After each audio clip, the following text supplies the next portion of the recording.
So today we have discussed property of frame and personal property. So this is the introduction or definition of the property of the frame or property of the partnership. In partnership, frame property plays a crucial role.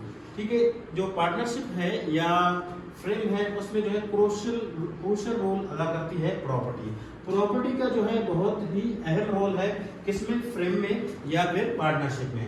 It includes not just physical assets, इससे मकसद ये नहीं है कि physical assets हो, जो physical असासे हो वही प्रॉपर्टी है। मींस कार, गाड़ी, बंगला, प्लॉट वगैरह ये चीजें सिर्फ नहीं आती कि ये चीजें ही एसेट्स हैं, यही असासे हैं, यही प्रॉपर्टी है। आल्सो राइट्स, जो हुकूक दिए जाते हैं पार्टनर्स को कि भाई एक पार्टनर जो है मैनेजमेंट संभालेगा, दूसरा पार्टनर सारा दिन दुकान पर या फिर उस बिजनेस पर बैठा रहेगा, वो भी प्रॉपर्टी है। किसकी प्रॉपर्टी है? पार्टनरशिप की प्रॉपर्टी है, फ्रेम की प्रॉपर्टी है। राइट्स, गुडविल्स, नेकनियति भी एक क्या है, पार्टनरशिप की एक प्रॉपर्टी है। This is as well a partnerships property. ठीक है, कैपिटल कंट्रीब्यूशन बाय पार्टनर्स, जो पार्टनरशिप जो उन लोगों ने कैपिटल कंट्रीब्यूशन की, हर किसी ने जो कंट्रीब्यूट किया वो भी एक प्रॉपर्टी है किसकी, partnership. Capital contribution is also the property of the partnership और firm property. This classification is vital during the life of firm, के जब तक फ्रेम है उस वक्त तक दर्जाबंदी जो है होना लाजमी है। किसकी दर्जाबंदी?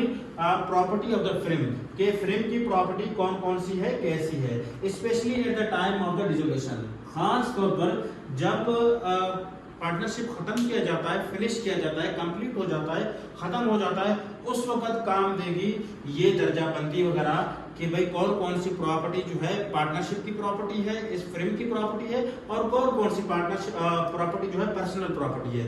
तो आइए समझते हैं थोड़ा सा आगे, पार्टनरशिप प्रॉपर्टी कौन कौन सी होती है।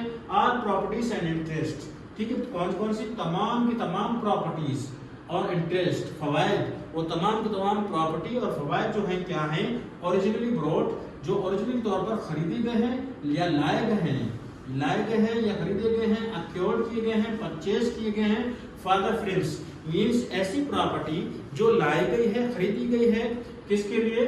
पार्टनरशिप बिजनेस करने के लिए। वो फिर प्रॉपर्टी किसकी हो जाएगी? पर्सनल प्रॉपर्टी नहीं होगी, वो प्रॉपर्टी होगी फ्रेम की प्रॉपर्टी होगी, पार्टनरशिप की प्रॉपर्टी होगी। मींस के वो प्रॉपर्टी कोई भी पार्टनर अपने पर्सनल काम के लिए इस्तेमाल नहीं कर सकता, वो प्रॉपर्टी सिर्फ बिजनेस के मकसद, जो आपने बिजनेस शुरू किया है उस मकसद के लिए इस्तेमाल होगी। इट इंक्लूड्स, ये जो है इंक्लूड है कैपिटल, कौन कौन सी प्रॉपर्टीज होती है इसकी, पार्टनरशिप की या फ्रेम की। It includes capital and assets contributed partners, जो कैपिटल जमा हुई थी, पैसे वगैरह, ये जो भी कैपिटल, गाड़ी वगैरह, प्लॉट, बेंगलोर, जो भी बिजनेस के लिए दुकान वगैरह दिया गया, वो कैपिटल एंड एसेट्स जो वो असासे दिए गए, कंट्रीब्यूटेड बाय द पार्टनर्स, जो असासे, गाड़ी, प्लॉट, जगह वगैरह दिए गए पार्टनर्स की तरफ से, कंट्रीब्यूटेड बाय पार्टनर्स, एसेट्स, असासे, वो प्रॉपर्टी किसकी बन जाएगी? वो प्रॉपर्टी बन जाएगी पार्टनरशिप की या प्रॉपर्टी इसकी पार्टनरशिप की या फ्रेम की बन जाएगी प्रॉपर्टी। उसमें फिर पर्सनल किसी का भी इन्वॉल्वमेंट नहीं होगा, वो अपने पर्सनल काम के लिए इस्तेमाल नहीं कर सकता। फॉर एग्जांपल किसी ने गाड़ी दी, वो गाड़ी जो है पार्टनरशिप को दे दी या फिर फ्रेम को दे दी, फिर वो गाड़ी वो बंदा जिसने दी है फ्रेम के लिए, बिजनेस के लिए, कारोबार के लिए, वो खुद इस्तेमाल नहीं कर सकता अपने कामों के लिए। वो गाड़ी जो है सिर्फ और सिर्फ किसके लिए इस्तेमाल होगी? कारोबार के लिए।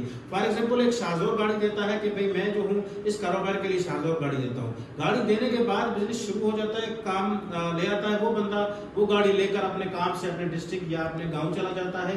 फिर बाद में दूसरे दिन उस दुकान पर या उस कारोबार पर रश लग जाती है, सामान खत्म हो जाता है, अभी गाड़ी नहीं है, सामान कैसे आएगा? तो इसीलिए जो है प्रॉपर्टी जो है किसकी, पार्टनरशिप की, फ्रेम की, कारोबार की, कोई भी पर्सनल यूज के लिए, अपने समय के लिए पार्टनर इस्तेमाल नहीं करेगा। उसके बाद है property purchase using frame funds, ठीक है, ऐसी प्रॉपर्टी जो using the frames fund, frame के फंड्स को इस्तेमाल करते हुए खरीदी गई, वो प्रॉपर्टी भी फ्रेम की होगी, ना कि किसी अशखास की या किसी पार्टनर की होगी। राइट्स एंड लाइसेंस, हकूक और license used for the firm's operation, वो क्या कहलाएंगी? वो भी सिर्फ फ्रेम के लिए। फॉर एग्जांपल मैं एक कॉलेज खोल रहा हूँ या पेट्रोल पंप खोल रहा हूँ, तो मैंने दरख्वास्त असले की कि मैं जो हूँ पेट्रोल पंप के लिए मुझे एक गार्ड तो मैं रखूंगा, उसके लिए असला भी मुझे लाइसेंस असला भी मिले। अभी मैं क्या करता हूँ, आता हूँ पंप से या कॉलेज से गार्ड को उठाकर चला जाता हूँ गाँव। अभी जो गार्ड के पास असला है वो असला कारोबार के लिए था, पंप के लिए था, ना कि मेरे पर्सनल इस्तेमाल के लिए। सो ये पार्टनरशिप के कारोबार में नहीं चलेगा। आप जो है ऐसे लाइसेंस वगैरह का भी गैर कानूनी इस्तेमाल नहीं कर सकते। लाइसेंस मिला था आपको असले का उसके पंप के लिए या फिर आपके कारोबार के लिए, आप उसको पर्सनल यूज करें, ऐसा नहीं। गुडविल बिजनेस देखनी होनी चाहिए बिजनेस के साथ। Use and disposal of the partnership, के पार्टनरशिप जो है पार्टनरशिप प्रॉपर्टी जो है कैसे यूज होगी और इसको खत्म भी कैसे करेंगे या कैसे होगी। ठीक है, friends property is not to be used exclusively for the partners for business. ठीक है, कि जो फ्रेंड्स की प्रॉपर्टी है वो पार्टनर इस्तेमाल नहीं कर सकता। सिंपली वो जो है इस्तेमाल होगी just for the business purpose, सिर्फ बिजनेस के पर्पस के लिए इस्तेमाल होगी। नोट है, if all partners are agree, अगर तमाम के तमाम पार्टनर्स जो हैं एग्री हैं कि भाई हर कोई इस्तेमाल कर सकता है, प्रॉपर्टी इशू नहीं है, फिर तो कोई इशू नहीं है। Property use only for the carrying और बिजनेस। जो प्रॉपर्टी जो है बिजनेस के लिए वक़्फ़ की गई थी, बंगला था, गाड़ी था, प्लॉट था, जो चीजें थी वो सिर्फ बिजनेस के लिए होगी, पर्सनल इस्तेमाल के लिए नहीं होगी। Property can not be used for the personal purpose, ये प्रॉपर्टी जो है पर्सनल पर्पस के लिए इस्तेमाल नहीं की जाएंगी। डिस्पोजल कैसे होगी प्रॉपर्टी? ठीक है, ऑन डिसोल्यूशन, जब फ्रेम या पार्टनरशिप या बिजनेस खत्म किया जाएगा, डिस्पोज किया जाएगा, खत्म किया जाएगा, तब जो है फिर द एसेट्स आर, जो असासे हैं एसेट्स आर सोल्ड, बेचे जाएंगे। ठीक है, बेचने के बाद जो अकाउंट है वो सेटल होंगे। Accounts will be settled means जो अगर किसी बैंक वगैरह से, किसी बंदे वगैरह से कर्जे वगैरह लिए हैं तो क्या होगा, ये तमाम के तमाम अकाउंट्स, वो जो एसेट्स जो असासे बेचे हैं वो सारे बेचे हुए असासे जो है वो कर्जे में देंगे। फिर अगर कुछ बच जाता है तो जितने फॉर एग्जांपल 4 पार्टनर हैं, 4 में फिर 1 लाख बचता है तो 1 लाख बराबर के बांटे जाएंगे चारों के 4 में जो असासे हमने बेचे थे। शुक्रिया, थैंक यू।